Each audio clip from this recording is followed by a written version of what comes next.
Good evening, everyone. How are you today?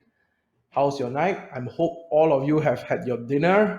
If you haven't, order something quick because it's already 8:30. I think no more already. But anyway, welcome to our show tonight. All right. Very good evening again to all of you, ladies and gentlemen. And we are live on CID Live. And today's fantastic topic will be dealing with your first real estate. However, before I start and go into the topic, I hope that everyone is fine. Okay, as we know now, we are in a pandemic period. Okay, it's kind of scary, and of course, we did hear some of our colleagues and friends also lost some of their loved ones, especially the elder ones. We wish them all the best. Okay, and also pray hard for them.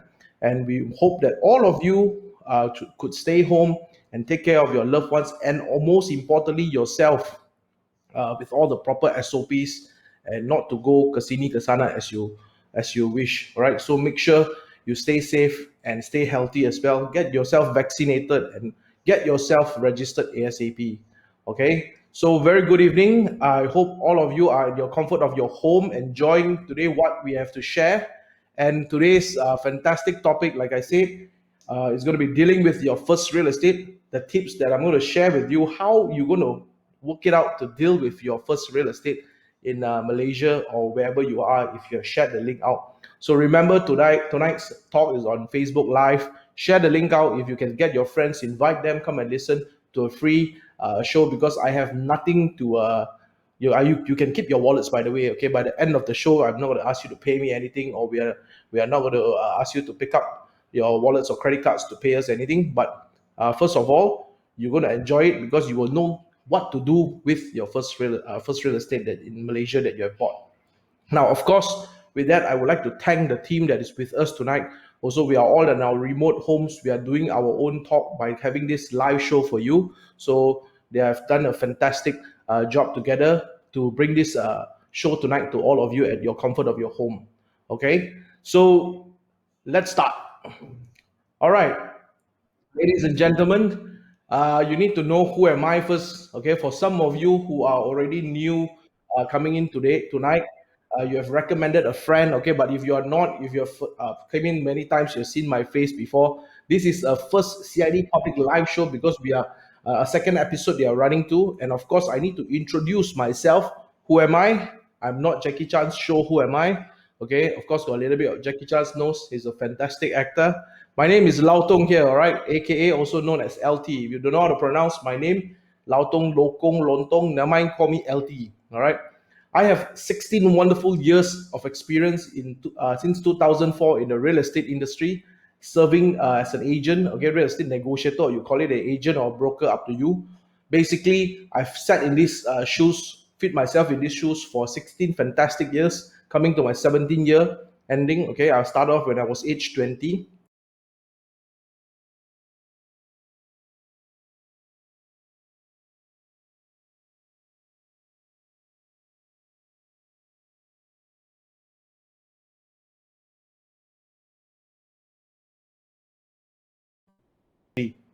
And we do make good arbitrators, by the way, actually. And of course, I'm a licensed real estate agent. By the way, my number is E2733. You can actually check it out with the board's website, or you download the app from your Play Store or App Store, the board, BOVAEP, Board of Valuers, Estate Agents and Appraisals, and Property Managers. You can check it out. That my number there, E2733. My IC name is only Lautong, LOWTUNG. So you can actually check it out there. And I'm not faking you. What I'm telling you is real. Okay, so I'm also the managing director and founder of this real estate firm called CID Realtors Sendirian Berhad, which is situated in KL Track. Okay, we are in Jalan Tun Razak, KL Track. If you pass by going into KL using the Sungai Besi Highway into Jalan Tun Razak, as you pass on top of the Bulatan Pandan, look to your right, when you're heading towards KLCC. Look to your right at track before Zoo. You can see our signage, just CID Realtors. Right, that's our HQ, and we have several branches, 9 offices all around Malaysia as well. And we also are opening more, going to East Malaysia as well. So where's our 10 offices? We are in Sunway, Klang, Imbi, Johor Bahru, Penang, Bukit Jalil, Kota Damansara, Setia Alam, and also Ipoh. All right. So as we are also looking and trying to expand to the other states as well to also serve the nation as much as we can. And being a real estate trainer and speaker and coach myself, okay, why I have to put myself as a trainer, because I've managed to recruit and also joint venture with many of our partners and agents in the company, and of course to teach them how to be very good negotiators and good service real estate agents as well. Okay, and of course I've become a speaker myself throughout these years. Previously, I was just an agent doing sales, and as a coach, we do football coaching, like go coach football also. And now we coach is real estate. So I'm used to be a footballer as well myself. So I love coaching real estate new people as well coming in, especially young agents, because I started young and I also teach them.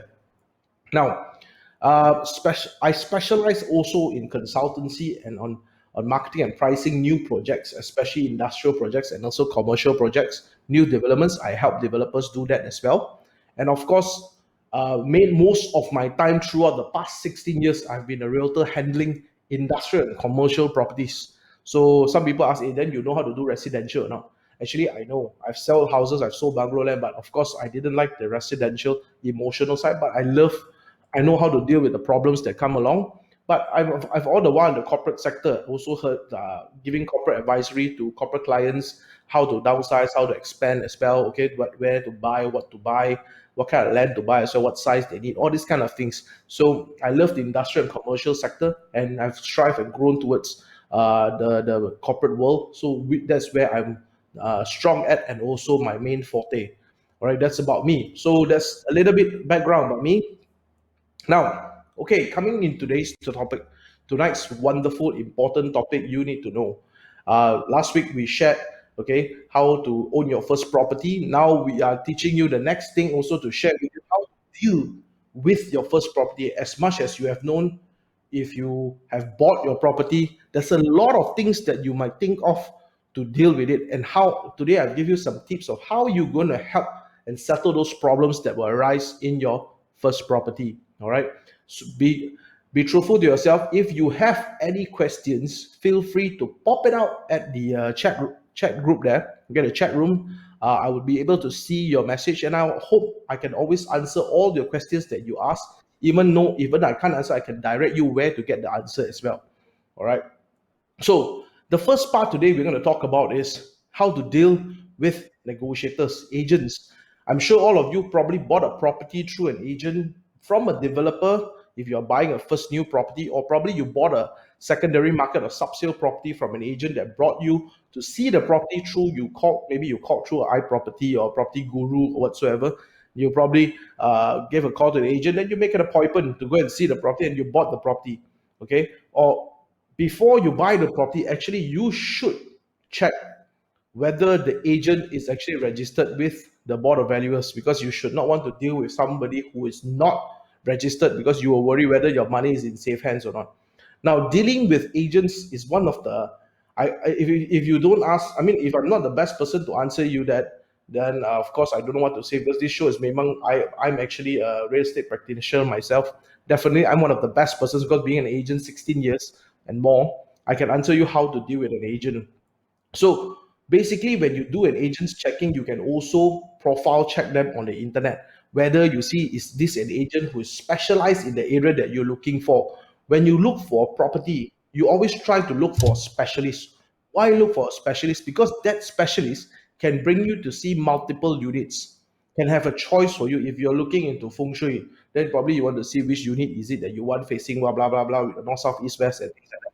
But if you are looking for something that you want a forest view or whatsoever, so if the agent is going to cover that particular condo or that particular service apartment, then they have multiple units for you to see. So you may want to save in look rather than looking for agents that are jack of all trades, master of none, or probably agents. We call it, one of my best trained agent called Robert. He always say this called starfish agent. The starfish agent means cabang lima kali, means they go everywhere. They go north, south, east, west, everywhere, and northwest also. Then they try to do everywhere in Klang Valley. If an agent answer you is Mr. Lau, where you cover, or you tell you I cover Klang Valley, it means you are you going to buy a house around Klang Valley? You won't. You'll probably want to downsize to the area that you want to stay. Or you probably look around. Last week I shared with you how you want to look at a place to stay, right? You basically go to the location, you survey yourself whether is that place you want to stay, and buy your own first property. Now when you deal with the agents, okay, when you deal with the rents or the salespeople, do not listen carefully, do not get into their world. You remember your world. Your world is to go there and check it out. Your world is to know what you are looking at. Don't go them and let them sweet talk you into buying something that you are not ready. I always tell buyers, buy something comfortably. If you don't feel comfortable, go back and check. After you check, you feel right, you call me back, then we can get the deal done. Okay, so you must remember as a purchaser, do not rush into a purchase. Buying real estate, like I said, is one of the biggest decision you ever make in your life. And when you come to deal with it, dealing with your first real estate is one of the most headache. I know some of you may have also experienced this before. You profile check the agent very good. Then after that, you want to try to ask him for after sales service, probably recommend you a plumbing service, recommend an electrician. They don't do that. Okay, they don't want to serve you, they don't want to answer your call. Now that is something that of course the agents after sales service is bad, but most of them who covers an area in the area very strong, they will serve you. And of course depends on your profiling as well, you must treat them well. Don't everything also try to cut them out. And the more you take care of the agent gives you more benefits as well. Okay, so you do a profile check out whether the agent is a good agent, and you want to save time dealing with less agents. You don't want to deal with so many agents start calling your phone. Talk to the one that is professionally trained and focused in the area, so you know you will save a lot of time by looking. Do not need to look at multiple units or repeat the same unit by calling the same different agents as well. Okay, now it's always one of the toughest thing that when you want to deal with your first real estate and also the first real estate agent. I know some young ones, you're probably listening, you say, hey, how to deal with your first real estate agent. First real estate agent normally is just a human stew. When you call them, you just need to know who are you dealing with. A real estate agent is not exactly a salesperson. Okay, they are supposed to be sales and service person, maybe a more service orientated, because they can't bring the property to your doorstep and say, hey, look, buy lah, this is a very good property, you buy lah. No, they have to bring you, they have to serve you, make an appointment to serve you, to bring you to the property by leading you there and show you the property. So especially if you're making your first decision on the first real estate, whether to purchase or not, you probably want to get opinions, or you also yourself must research and check properly first whether is that the right one for you to purchase. All right. Now, first real estate agent is not tough, because after you call the first one, after you speak to the second one, speak to the third one, you realize most of them speak the same. Okay, just you need to know which one is the right one to choose to make your appointment with, to go and view the units. And try not to call many agents, because many agents you will feel very distracted, because many of them will kind of disturb you and keep haunting you and call you and then say you undercut la blah la this la that. So try your best to work with the one that you're comfortable with. Okay, the one that you're most comfortable with, because one condo probably have about 20-30 specialists, all also claim that they are specialists, but it's your choice as a consumer to choose who is the right one that you want to deal with. Probably one of the ones that is the most consistent one calling you. You make your choice. Okay. Now, always speak to them. You try. Now, the problem with a lot of us is we always try to WhatsApp, message, SMS.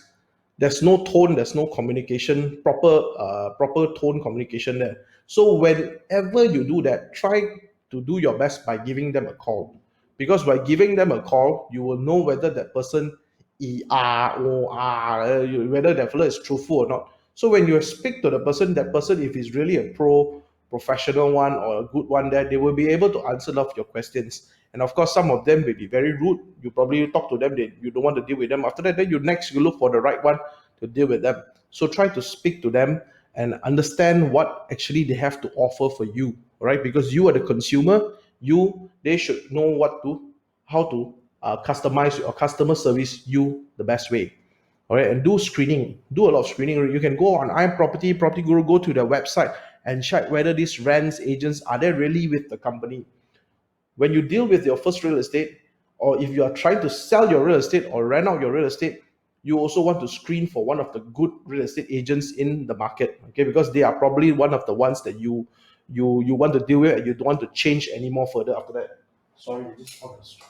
So I would suggest you basically once you look it up and also call the company and check whether screen through this person is it still working there. There's a lot of agents try to be funny. You probably some of you would have dealt with them before. They ask you to when you sell a property. I give you one case study when I was selling my property about in 2015. Sorry, 2015. Yeah, in 2015. Yes, I sold one of my condo that I bought in Subang Jaya. Uh, of course, the agent didn't know who am I. Okay, they were just thought I was the owner of the property. Basically, I am. So he brought a letter offer to come and see me. He told me that okay, we got a buyer for you at 725,000 for the condo. So I said okay, I'm going to sell. So he gave me a letter offer. Basically, the letter offer was from an agency. Okay, but he basically used a paper to cover the top and the name of the address of the agency at the bottom, cover it off, and photostat it and ask me to sign a letter offer to sell, which is actually without a letterhead and so on and so forth. So of course that agent wasn't truthful and also gave me all sorts of bullshit saying that um, yeah, sir, you need to sign within 60 days to sign your SMP. Then within 4 months to sell, I mean, to pay the 90 day, to pay the 90% balance. And then the 4 plus 2, basically 6 months to pay the balance. So the 2 months, there's interest charge of 4%, which I told them, actually, you take back the offer, I don't want to sell. So some people just don't, you don't, every time you think that the customer is stupid. So they didn't know who am I. So of course, I told them to take the offer back. I'm not going to buy it. I'm not going to sell it. So at the end, we closed the deal later on, but of course at my terms, which I gave him a very stern terms. So that's a little bit of case study. What I've dealt with. Of course, don't look down at your sellers. Some sellers are smart. Of course, they know where they are, what they are doing, and of course, you never know who are you dealing with. Try your best to talk nicely first to get your customer. When you screen the agent, the agent should also screen the customer. If an agent does not know how to screen the customer, that is not a good agent. All right, so because the agent doesn't know who the owner exactly is. Now, for you dealing with agents, I can tell you it's not a tough thing. Agents, yes, some of them they are very pushy. They want to close the deal, especially when you go to a project showroom. The agents try to push you and tell you hard sell you, and this property got cash back. Okay, this property got super good real yield rental return. Now, listen, my dear friends, don't take everything 100%. Go online, do your research, or go to the area that you are actually buying. Open your mouth, speak to the people around there. You will get news and information to help you make your decision better. All right. Now, next slide. How to deal during MCO period. As you know, now we are in MCO, EMCO some more. Okay. So EMCO. So all of us know that we cannot go viewing. We cannot go and see properties. But basically, when you're all at your comfort to your homes, now you also can watch me online. Now, for your information, the real estate industry in Malaysia has gone to the next level. Okay, you can actually call some of the agents that you have spoke to online, or maybe some developers. They probably can send you a VR of the property that they are selling. They actually VR means virtual reality, and they basically taken the property inside 3D, where you actually can walk inside the property by having a link just to your WhatsApp. Okay, so at home now, if you want to purchase a property or you want to look at a property, maybe it's not a good time to purchase. You still want to see it first after EMCO. You can always call agents to ask them to send you VR if the property has done one. Okay, then you can probably go VR into the property from your comfort of your home and check out the house whether you like it or not. After that, when you probably want to make that decision, you can always wait for after EMCO, go to the property and view it, then you can have a look at it. So this VR is very, very helpful today. Okay, especially in our CID, we also have engaged our partners here with our media team to do a lot of VR for some of the properties. Because VR has just been introduced to secondary market probably like last year. Okay, it was back. A lot of people start using VR in the market now. So especially after the pandemic period, a lot of people cannot view properties and owners are getting more scared. So probably get a VR first, have a look at it. If you like it, then you probably go and view the property with the agent after making an appointment after EMCO. So during MCO period, one of the best ways for you to connect with the salespeople is actually to connect through WhatsApp or by calls or from your comfort of home. Call them. You can have a video chat. Okay, you can also video call with the client. Last time video call looks like very strange like that, but today I'm sure all of you are so used to video call, okay, to just speak to your loved ones and also speak to your clients and your working colleagues to get things done. So why not? It's the trend that we are moving now. So try to adapt to what the changes are in the market, okay, and also look into the VR world. Okay, you can see the property. Normally, VR means they already entered the property, take every corner of the property. So you basically can just walk point by point inside the property, and you can even measure the size if you want to look at what's the length of this wall to the other wall. You can actually do it all in the VR today. So give you something like probably called Metapod and things like that. All right. So when you inspect your home, this is when you're buying. When you're dealing with your first real estate. Okay.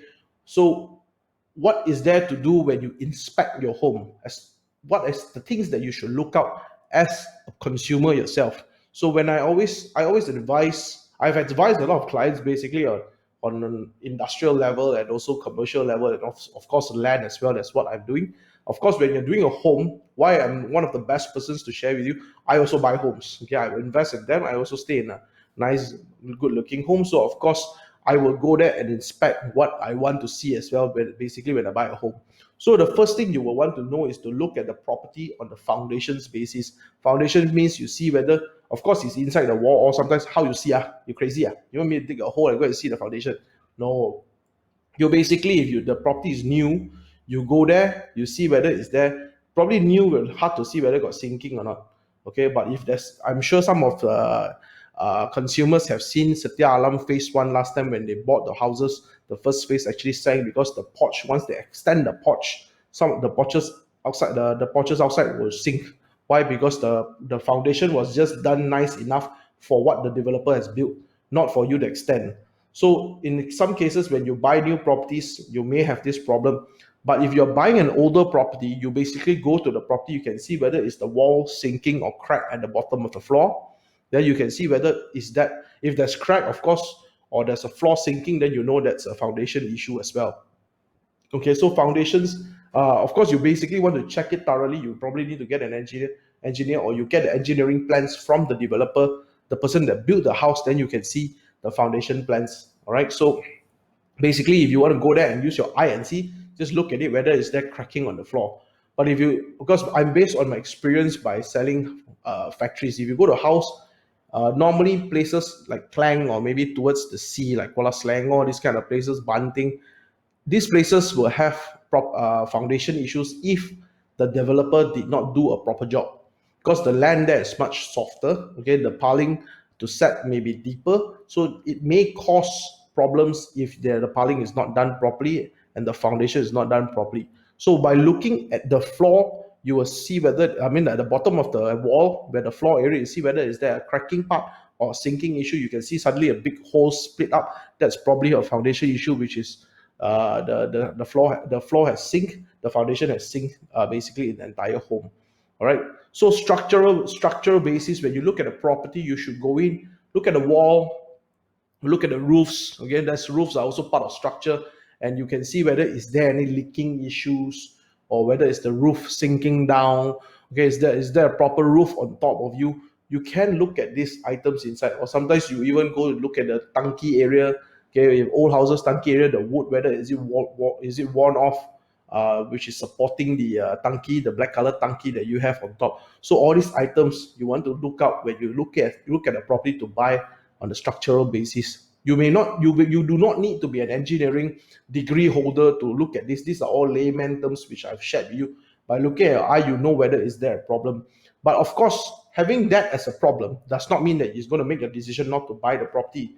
It may help you to negotiate a better price to fix the problem, or after the problem is fixed, you probably definitely can stay in the property as well. All right.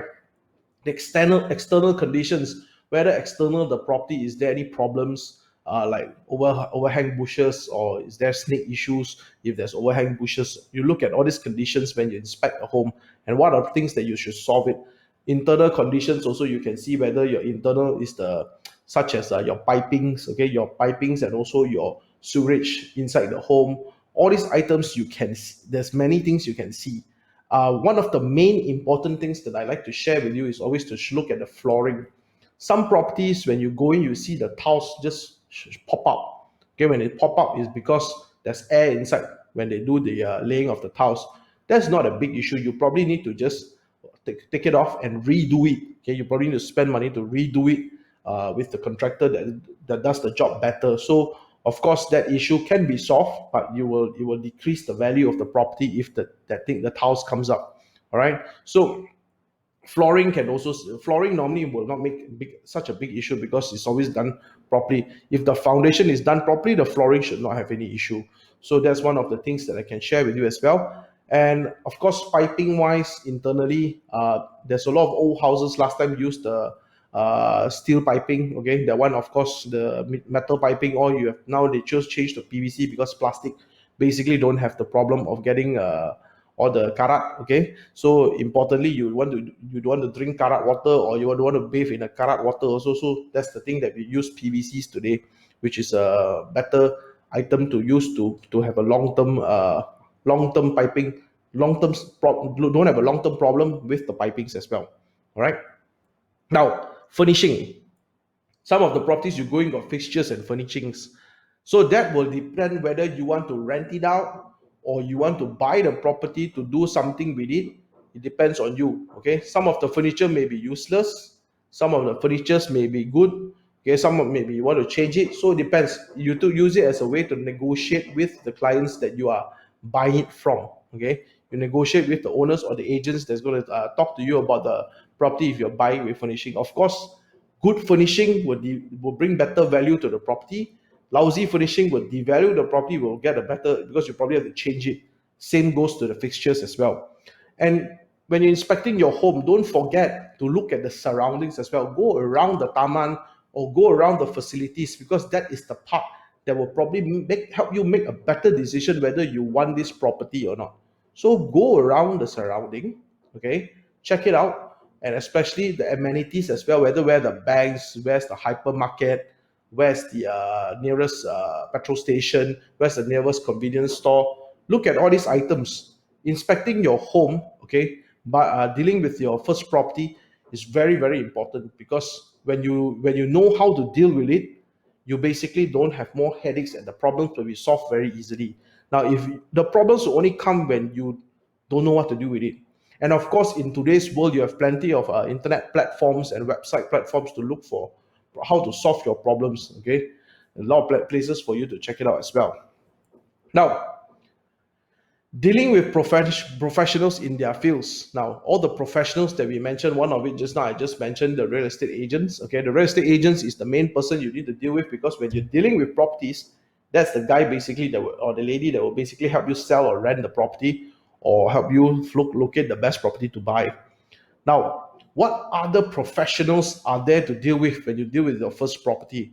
Dealing with your first property, you need to go and get a banker. The first thing you want to do is you want to get a banker. A banker comes together with a valuer, because the banker will get the value of the property and then they'll offer you a loan. So you want to probably check the rates that the bank can give you. What rates means your interest rates, okay, your interest rates, your base rate or your base lending rate. What is it? So what is the rate you're getting from the bank? Then you probably want to check the fees as well. Banks don't charge you the fees, but you basically have to charge the loan fees from the lawyer side, the legal fees for the loan agreement. And also, if you're getting a valuer, you probably need to get the valuation fees as well. So want to check the valuation fees, what's the pricing that you're supposed to pay. All right. And what price, check the value, check the pricing. All these things is very important. After you get a banker and valuer, the third person you need to meet is also the lawyer. Okay, the lawyer, the solicitor that will probably give you the legal work. Okay, you need to serve you in a legal entity to get you properly purchase the property from the particular owner or the developer. So you have to sign and sell a purchase agreement, or if you're buying from a developer, probably a deed of assignment as well. So these are the things that you have to get from the developer, from the lawyer. All right. So the lawyer will, of course, will come with lawyer fees. Some, of course, you buy developer will come with free legal fees and so on and so forth. But if you buy a sub-sale one, you want to find out how to check the lawyer fees. legal fees. Later, I will share with you one of our apps that I've shared on my first episode. We will share that toolbox with you later on to check all these fees that's about to be. You'll be able to just check it out through an app. All right. So another professional that you want to deal with is the contractor. Now, who is the contractor? Contractor is probably the person that is going to do your renovate your property. Okay, why I call them a professional now. Renovation guys are also like ID. They are also considered professionals. Okay, we must check whether their workmanship is good. If you are buying your, some of you may be buying a first bungalow, you want to go and build your bungalow, or you want to redo the bungalow, then of course then you have to check your workmanship. All right, don't look out. Some people can really buy their first property. They've been renting for so long, suddenly they buy a bungalow. It can happen. It can happen. All right. And this whether this contractor, you probably get a few quotations to check. And same goes to lawyers, bankers, and also your valuers. You probably want to ask for a few quotations to see which is the giving you the best value and pricing. It's never wrong for you to check.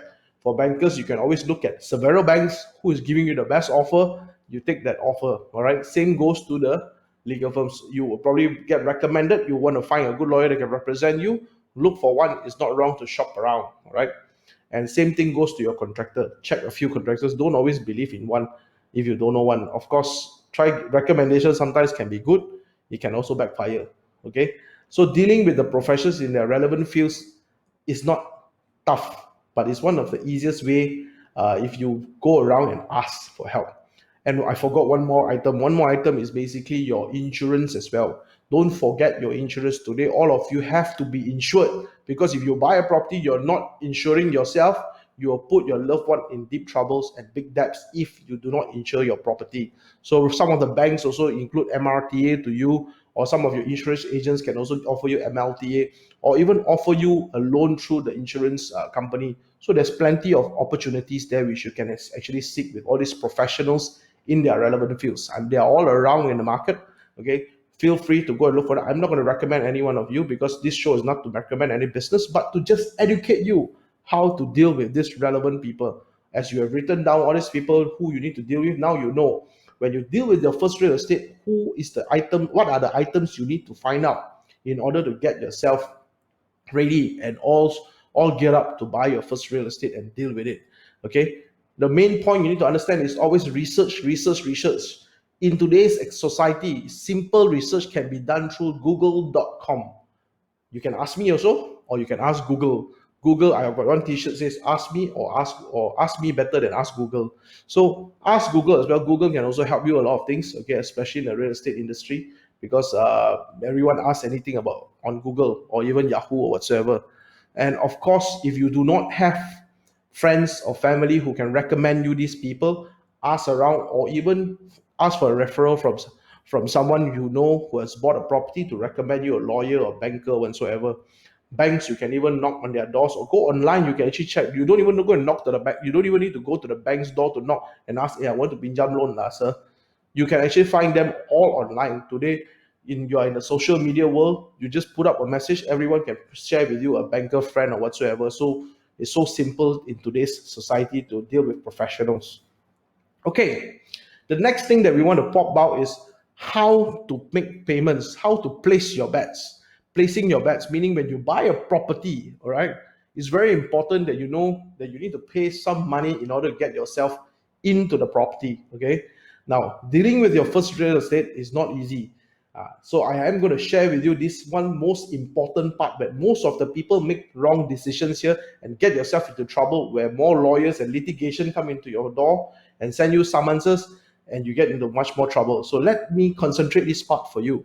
Number one, every registered firm, if you are dealing with a real estate agent or a lawyer, okay, registered firm is required to maintain a client's account. In our case, as CID Realtors, we are a registered real estate firm with a board of valuers. We have a client's account. Same goes to your lawyer. Okay, your lawyer do have a stakeholders or client's account, which is separate from their business account. So when you pay any money, or the banks pay you money, or what, so you pay any money off for earnest deposit, is either going to your lawyer or go to the real estate agent's stakeholder account. If some owner requests the money to be given to them, you probably want to get a lawyer or the estate agent to write a letter to the owner to get that done properly proper black and white as well. All right, but make sure the firm that you're choosing, and the lawyer firm or the legal firm or the real estate agent's firm, must be a proper run firm by a lawyer or proper run firm by the estate agent. If that firm is not run properly, please, my ladies and gentlemen, do not pay those hard-earned money of yours to those company, because you worry that your money can just go bum hilang, poof hilang. So you have to be very extra careful on who are you dealing with, okay, and what is the client's account that you're dealing with. And client's account, you can always ask whether it's an account insured by the estate agency. Normally, we have a professional indemnity insurance and so on and so forth to cover this client's account, which with, of course, insurance company that is reputable most of the time. All right. Number two, every registered firm that holds or receives clients' money shall without delay pay such money into the client's account. So last time you got a lot of frauds. A lot of agents used to collect cash for rental or property, or some property worth 200,000-300,000. They probably can pay cash 2%, $5,000-6,000, okay, to the agent. So the agent takes the money. You expect an individual to go and put the money into the client's account and bank it, then bank deposit it, cash deposit it at the bank. But of course, when you pay the agent, that's not likely the 100% thing they will do, unless it's a very reputable, good agent that you probably know them, then okay, you will probably recommend it. But even that, the most safest way for you is to bank it in. Last time, I will always advise, go to the bank with the agent and make sure the agent banks it to the company's client's account. Then you take the receipt, then you will know it is in the company's client account. Never give cash to them and then expecting them to do something that you do not know whether they are doing. That keeps you in a big question mark. Of course, in today's world, you don't use, if you're still using cash, you are a bloody dinosaur. Please don't do that. You have all your mobile phones today to just do a simple online transaction. Ask the agent or the client or the lawyer for the stakeholders account or the client's account, where you can verify with an office, okay, or call the administrative or the boss. If I'm sure you can reach them online now, verify with them and make sure you bank it into the company's client's account. Okay, when you're in the company's client's account, you can also verify with the banks. The banks are working, because normally, if a lawyer or an agent holds a client's account, it's always written there client's account in bracket. So they will be understandable. It's a safe account for you to place your money and your bets in there when you purchase a property. And of course, when you're buying from developers, after that I'll teach you a little bit more. Number three, all monies in the client's account are held by the firm, okay, as stakeholder for their clients. So we are only holding on behalf of you. We cannot use the money to make money. It's money hold, but it's client's money. So we basically hold on behalf until the property is signed in SMP. Then only release the money to the client. All right. And of course, some of it probably is the professional fees, where the agent takes up the professional fees from there. Now, coming to a developer's issue, some of them may ask, the developers normally ask you to pay the deposit to the developer. That is always the case. Developer, you can also check with the developers association, radar or whatsoever. You can actually see whether is this a blacklisted developer. So if a developer collects money, of course, if it's a reputable developer, there shouldn't be any issue. And some developers, why they ask you to pay to lawyer first, they are lawyer, because they haven't got an APDL. Okay, APDL is an advertising license, which they're supposed to get on top before they sell the property. If they haven't get that, they cannot collect your money. Okay, they cannot collect your money. That's why they ask the develop if the property is under HDA, Housing Development Act. For commercial properties, there's no issue with that. For residential property, they must get this APDL before they collect your deposits. That's why if they haven't get it, they will probably ask you to pay the money to the lawyer's office or the stakeholders account in the law, which is their legal firm representing the developer. So in this case, if you are buying from a developer as well, you have to be extra careful to check. Of course, some people has gone into problems like getting a developer who went bust or went the abandoned project. Of course, sometimes you get unlucky. First time developer or second time builder, you probably get scared. But nevertheless, not to say no, don't buy for the first time or second time developers. You have to check their background. Okay, what is the pay up? Okay, whether progressively, what's the sales like? If the sales is good, of course, the project shouldn't go bust. All right, so you have to check their developers background. Talk to the developer as well. If the developer is a small time developer, I'm very very sure the managing director of the development company will be always like a salesman standing at the marketing showroom to even promote their property, talk to them, get their background, know them in and out before you think you want to comfortably purchase from someone that you trust or not. That's one of the best ways. I always tend that if you're buying a property, you should always speak to the person that is selling it. Okay, then you will get a feel of whether this person is able to trust based your own with their own senses. All right, maybe the developer owner or the agent should introduce you as well, so that you know you're comfortable buying with the people. Because don't forget, we are in a business world. It's all about people, how we deal with connect people. So it's very important whether this person is the one that you want to connect to. All right, please, like on my app, okay, if you got cherry barrier now, you go toilet, no problem. Remember, if you got any questions, ask me. Even though you're in a toilet, also can type ask me. Okay, if you got any flag issues, don't worry, also can ask me. I got all the time today to answer your questions, because I'm more than motivated to answer all your real estate problems. Feel free to throw up the questions on the chat group as well. Okay. Now, the next item, how to make payments also and placing your bets. Now, what is a client's account? I'm going to describe further what's a client's account. A client's account is a bank account that a person, business, or organization keeps for customer in order to keep the customer's money separate from their own. Why we want to separate this account? Because whenever we pay our salaries and professional fees to our agents and so forth, our printer, money, rental, all we separate from a client's account. So basically, the client's account is where we hold the client's money. This money cannot touch. We cannot use it to pay rental. We cannot use it to do anything. Same goes to a legal firm. Same goes to an estate agent firm. So this money is left there in order for us to keep safe the money for the client until the client has signed the SPA, or if you go into a legal issue or go to court, we also have to keep the money until you solve the issue or get the mandate from a court order. Then only we can release the money. Okay, it's very important. Just recently, before EMCO or before the MCO June, I've dealt with two problems with the client's account with two of our negotiators, but we have solved it amicably. Lucky us, because we are a proper estate agency company. We know how to solve problems. Some buyers actually, there's one case I tell you very silly. The purchaser was buying a 4.8 million property, a 4.8 million house. They paid a deposit of 3% with a banker's check. Can you believe it? With a banker's check.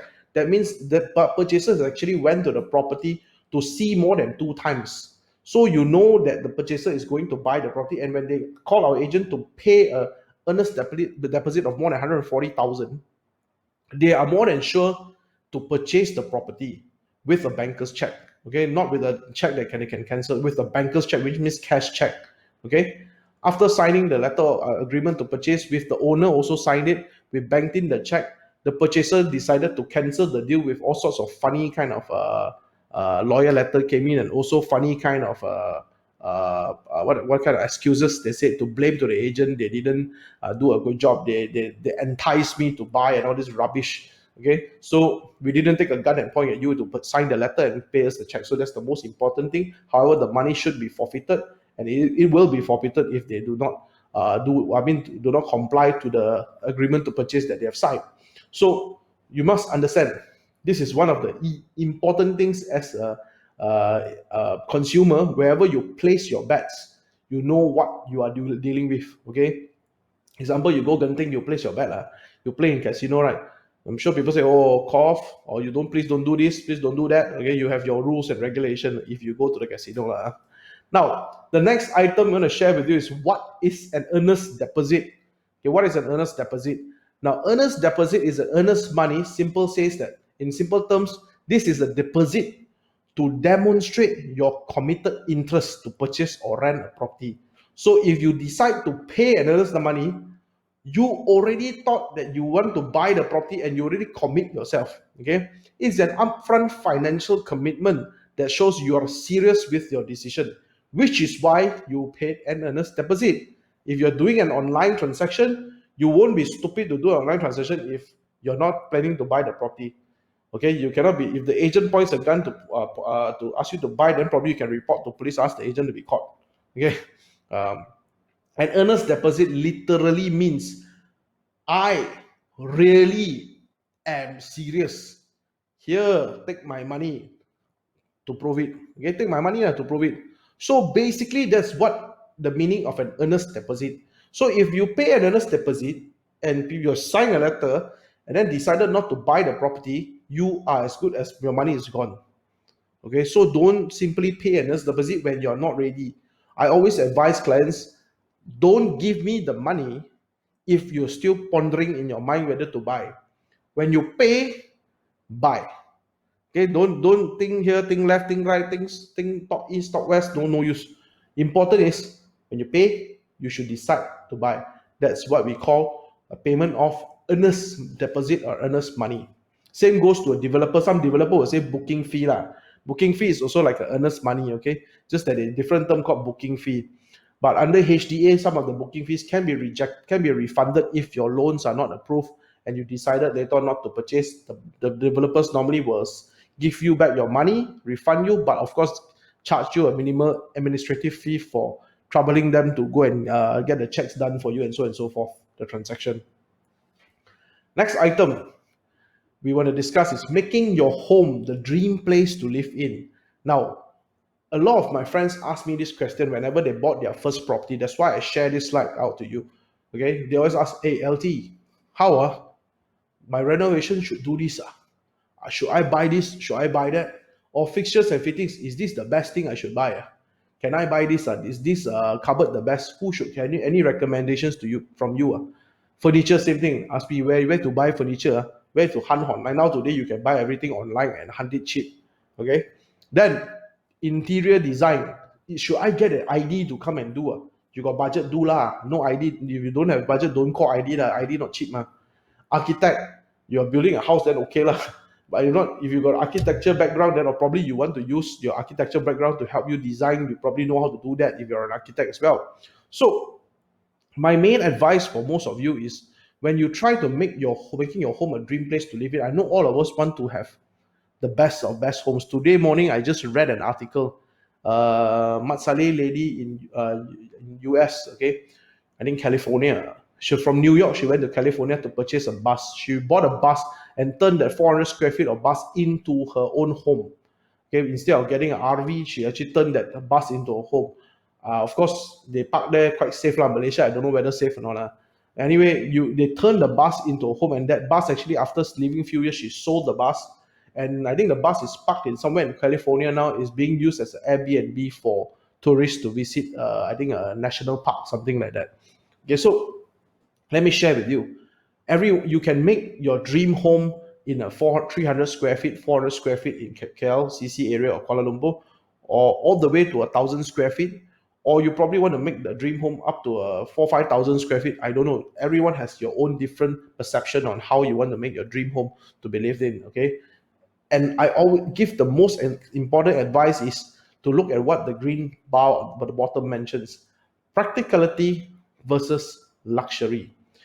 If you have a budget constraint, don't don't try to over exceed your budget that you want to pay for. Work within your means. Okay, buy something with practicality first before you look at luxury. If you think you have the budget to do luxury, then do it. Okay, there's a lot of places you can buy properties. I mean, sorry, buy for these items. You probably can get like IKEA, you get 0% for 12 months or 24 months. You can probably do that, but work within your means. Okay, work within your means. I always advise my friends as well. Do you think you probably need a fridge which costs you $4,000, or probably need a fridge that costs you $1,000, $2,000? So it's your choice. If you want to spend that kind of money, you make sure you can have the power to earn to pay that amount of money that you are planning to spend on. So that's very important. Practicality versus luxury. If today you're buying that property with a cash back from the developer is supposed to give you the cash back to do your curtains or your furnishing and so forth. So a lot of people, when they get a cashback, what they do, they buy a car, bring another stupid loan into your life which you can't pay. Hello, wake up. You buy, the developer gave you the money to do something good for your property, to furnish it. So if you take the money and do other things, then you go bust. Don't blame the developer. Okay, don't blame the developer. So think about all these things when you buy. Don't be greedy because of the money the developer is giving you, but if you do not know how to spend the money, it's still your mistake that is done. So if you ever want to design your own home, a dream place to live in, always look at, like I said, still research, look at the practicality of it and whether versus the luxury, can you afford it? Then you make your fantastic decision. Now, what laws are there to protect you? Ladies and gentlemen, what laws are there to protect you? Now, this is important, all right? It's very, very important. And I believe that one of the important things that a lot of you will ask me is, can I get a refund of the earnest deposit if I've paid mine? Well, like I just mentioned, if you have paid, you probably can't refund unless you put a condition precedent on a condition precedent on the agreement to purchase or the letter offer, and the condition precedent is not met, then you probably get a refund on the earnest deposit. Okay, you have to look at the paper that you're signing. Most of the cases, if your condition precedent is met and you decide to put your property is forfeited, your deposit is forfeited, then you want to challenge, you will probably lose in court. Now, I give you one of the examples that probably a lot of you do today is a lot of agents and customers always ask this: can you put that loan clause into my letter of offer? I'm worried the bank will not give me a loan. Now, a lot of people ask me this: is it right to do it? Let me tell you this: if the owner says no and the agent definitely says no to it, you can't do it. Okay, most of the times the buyer should actually check with your banks first before your capability with the banks, of course, before you commit the purchase. Okay, when you commit the purchase, when you pay an earnest deposit, is a no return. And if you want to put subject to bank agreeing, supposedly if a good agent will put a clause properly to say subject to the banks with if there's any rejection, should be at least 2 or 3 rejection letters from a relevant from several banks rejecting your loan, then only give you a letter, then you can refund. Okay, but of course have to put a margin there as well. What is the margin that the bank, if a bank gives you 80%, 90% margin, then you decide not to buy, it's still your problem. You qualify for the loan, but you decide not to buy, actually you should be forfeited. So, but in most circumstances we don't put it, because when you commit, that's when you have agreed, and when the owner has actually called off all the other offers and they take your offer. So most of the time, if you put a CP which is not agreeable by having the bank loan clause, in that, I mean, into homes, to a lot of housing, some owners accept it. All right, that I know in many cases they actually accept it, but in commercial deals and industrial deals, the larger the deal, the more the client don't want to put this, because they will keep their options open. Okay, whenever the larger the deal is, the most of the time the buyers come in, when they pay earnest deposit, they are quite committed to what they want to purchase, and they don't want to get themselves into a forfeiture most of the time. All right, and when you go into forfeiture problems, you can always ask me, because there's long-winded stories to go and tell you about this. And just to share with you what is specific performance. Now, when you have purchased a property, when you have paid an earnest deposit into a agency or a lawyer, and where the owner has actually returned an agreement to purchase that is signed by them to agree to sell to you, all right? And somehow or rather, the owner now decides, I do not want to sell, I want to refund you your earnest deposit, and also pay you back compensation. Some buyers say, no, I do not want the earnest money back. I want the property. I want to buy the property. Okay. So I want to do an SP on you, means a specific performance onto the seller. What is a specific performance? Is to get a lawyer, a litigator, or the lawyer, or a solicitor, to get the court's order, apply for the court's order, fight in court, apply for the court's order to force the owner to sell the property to the purchaser. Okay, that's one of the cases. In these cases, some of the cases where seller can also SP buyer, but most of the time sellers won't SP lah. Wasting time, because the buyer suddenly pull out, they got money to take. Why they want to headache go and SP the buyer? So most of the time is the buyers going to SP the owner. Okay, I've seen cases like this before. So SP clauses is when the buyer and seller has both signed on it, and the buyer has a strong case on it. They can actually specific performance the seller by getting a court order to force the seller to sell the property. All right. So this is what we call specific performance. And another thing, when if you get a specific performance, if the buyer agrees to do an SP on the owner, okay, the most likely thing that the buyer will do is to get their solicitor to put a caveat, okay, apply a caveat through the land office to caveat the property. Because once the property is caveated, the seller cannot sell or cannot do any dealings with the land title.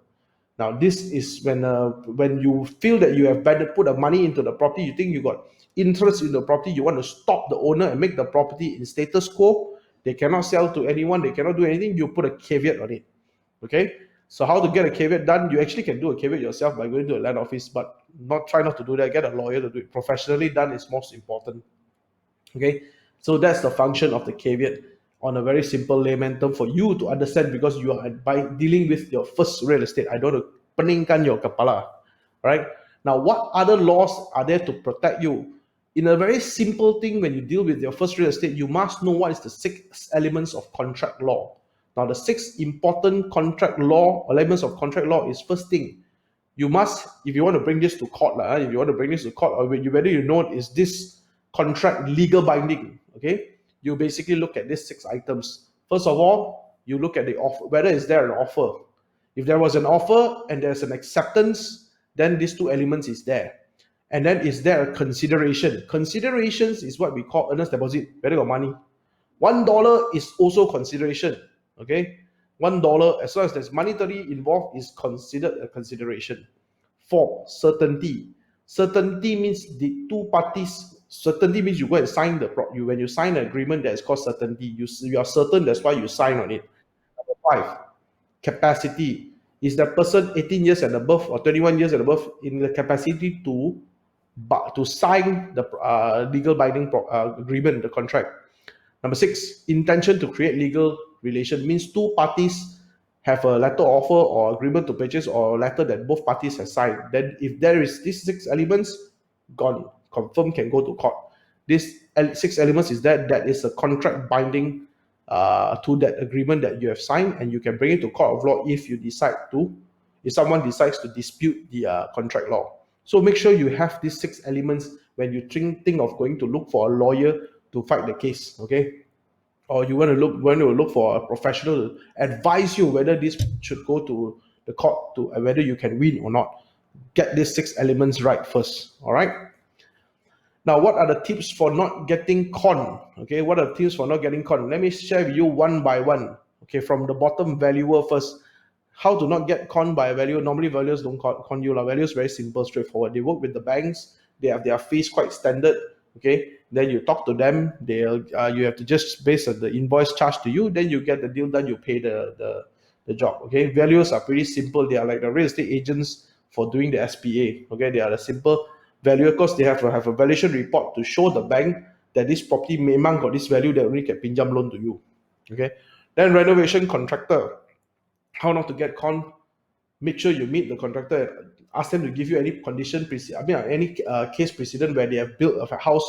Probably you can go there and have a look, or ask them to share with you some pictures. It's normally good contractors do have it. Okay, some maybe you go for the Chinaman one. Of course, they don't keep all those photos. They're susah lah. So you choose, get a few quotations and see which is the one that gives you the best. Then you can always look at a few quotations and interview the people that you're dealing with. To me, that is one of my principles in life. When you do that, you basically can downsize the part where you cannot con lah. Okay, insurance agents, same thing. Look at a few insurance companies that's going to offer you, then see what they are giving you. Make sure they're giving you what you want. Okay, not what they want. Insurance agents, normally a lot of them, they say what they want, then they charge you the commission, you can get high one. Of course, when you don't want that to happen, you talk to a few of them, ask them for the best deal and what you exactly want to cover yourself and the property that you're purchasing. Banker, same thing. Bankers hardly can do much to con you, because their approval is basically from the bank itself. And do your paperwork properly, and then of course the bankers can get the job done properly for you. Lawyer as well, solicitor, they are tricky, they are smart people, they study the language and the world and the laws. But getting a good lawyer normally will be, of course, also looking at few quotations, and also try to speak to them. If you normally get recommendation from friends or peers who are in the industry, will always be the best, because somehow or rather, you sure, if you ask in your Facebook, if you don't have a Facebook page, you also dinosaur now, or your Instagram, you can always ask whether can you recommend any of your friends recommend a lawyer to you.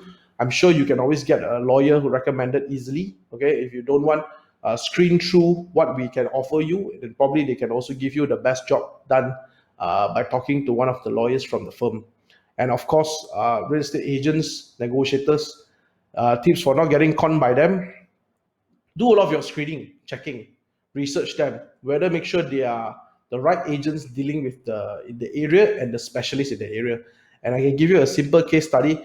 Some agents, what agents can do to con you, basically, agents can simply tell you that price that is not representing the owner. They misrepresent the owner on the pricing, and they think they can fight the cheapest price for you. Okay, a case study like this will probably bring you to offer a price that the owner can't accept, and then probably you lost the deal.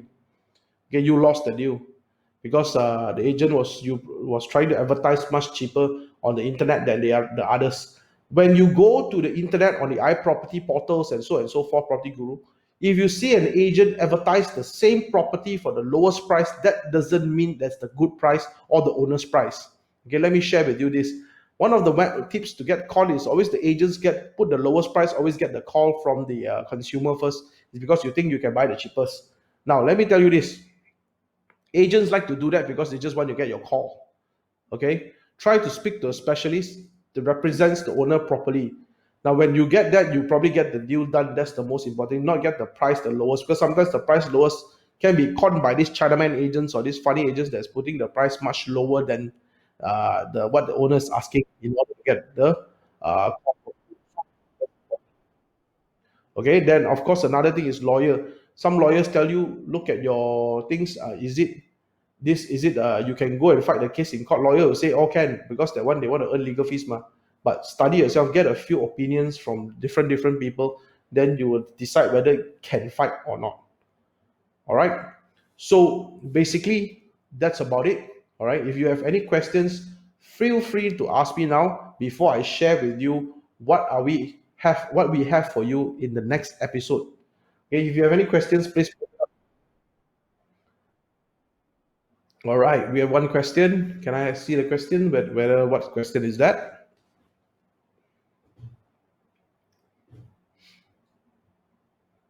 Where's the question? All right. Normally, how long the period the letter of offer to sorry? Normally, how long the period the letter of offer to purchaser? Roland Wong. Normally, how long the period the letter of offer to purchaser? You mean normally how long is the period given to the letter of how long the period are you given to the purchaser to sign the letter of offer? Is it? I think that's what you mean, right? How long the period you are given to the purchaser to sign the letter of offer? Now, if you plan to give the letter offer to the purchaser to sign, I always do not recommend you to give the letter offer to him and hold it. Try to ask the purchaser, when you decide to sign, I will bring the letter offer to you.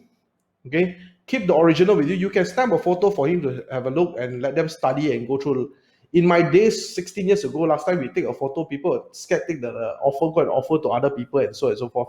But today's world, you are all living in a very fast-paced world, so don't worry about that. Stamp a photo, ask him to go and check with his lawyer. If they decide they are comfortable, they want to sign it, call you, make an appointment, then you bring the letter offer for them to sign. Always hold the original letter offer with you, and always try to witness the decision makers making signing on the property. If you're selling a house or you're dealing with your first real estate, I don't think there's any issue dealing with the decision maker, unless you're dealing like my level, that kind of industrial uh, large corporate company clients, that kind of. Sometimes the boss is not around, they get their managing director or their executive director to sign. They have given a director resolution, so and so. That one more complicated. But in your cases, when you're buying your first real estate, is always the person that is buying will have to sign in front of you, and that makes a simple job for you. Don't give them the offer to hold. Okay, make sure you have the original copy that's been dated for you. uh, Sorry, I'm sure you're asking me this question. You probably is an agent.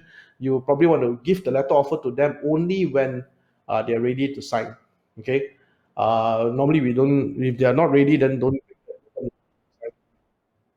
Any other questions from the floor? Before I hear your question, just to share with you uh, what is coming up in the next episode next week. Okay, we are live next week on another topic that we are going to share with you. Now, this is also another interesting topic: banks during MCO. Are they your friends or foe? Sounds like a pantun like that, poem. Banks during MCO. Are they your friends or foe? I mean, friends or foe. So, what are we going to discuss about why banks are not your friend during MCO, or why good banker mortgage and loans are good for you, refinancing your property, partnering your banks are there to stay, deal with it. All right. So these are things we are going to discuss. And of course, today I'm still open up to all your questions before we close off. I would love to hear what you have to ask me as well. This next episode, please register now. All right, for next week, 12th of July at 8:30 p.m. We'll be doing the same live online here for all of you to learn what is it have in the property industry, and make sure that you don't all these questions you ask me is free of charge as well. Any other questions, my dear friends? All right. Okay, before we go off, just to share with you just now, I told you if you're a consumer or an estate agent or whatsoever, as long as you are in the market, you are a person, feel free to go into cid.my to get to know who are we. We are not the police force, okay? We are just the real estate industry guys, realtors in the market who actually can serve well to advise you as well, give free advice, and also to serve you as much as we can in your real estate needs. And feel free to download this on Play Store. Okay, sorry, we don't have App Store yet, but we have don't have on. It's only on Android now. Download this on CID. This item called CID Toolbox. We will have the App Store one coming up soon in the future. Okay, in the near future. Currently, you only can go in the Play Store on Android. It's actually CID Toolbox. You can download it. You can actually use the items that we set inside. Is also for agents and also for consumers to check legal fees, debt service ratio, mortgage, so and so forth, for you to do your proper calculations when you deal with any properties. Has also got measurements there for you. Okay, CID Toolbox. It's like a toolbox got screw. You want to knock something, you need a hammer, screwdriver. This one is for property. All right. And if you feel free, you want to check out what CID has to offer you to buy your first home, log into cid.com.my, check it out. You click on the residential properties, you can see what our properties have, what our agents actually put up all the way in the whole nationwide. We can provide you the listing and the houses that will serve you in order for you to deal with your first real estate and to purchase them. All right. And if you lost your job during this pandemic or you've been laid off, do not worry. CID Realtors has a career opportunity for you.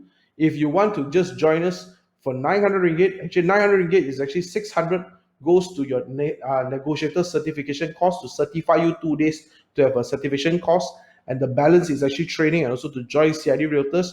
You will be a certified real estate negotiator with a license to operate your business under the CID Realtors name. All right. So you can also go into our website, cid.my, click join us. Okay. Scroll down and fill up the form, submit to us.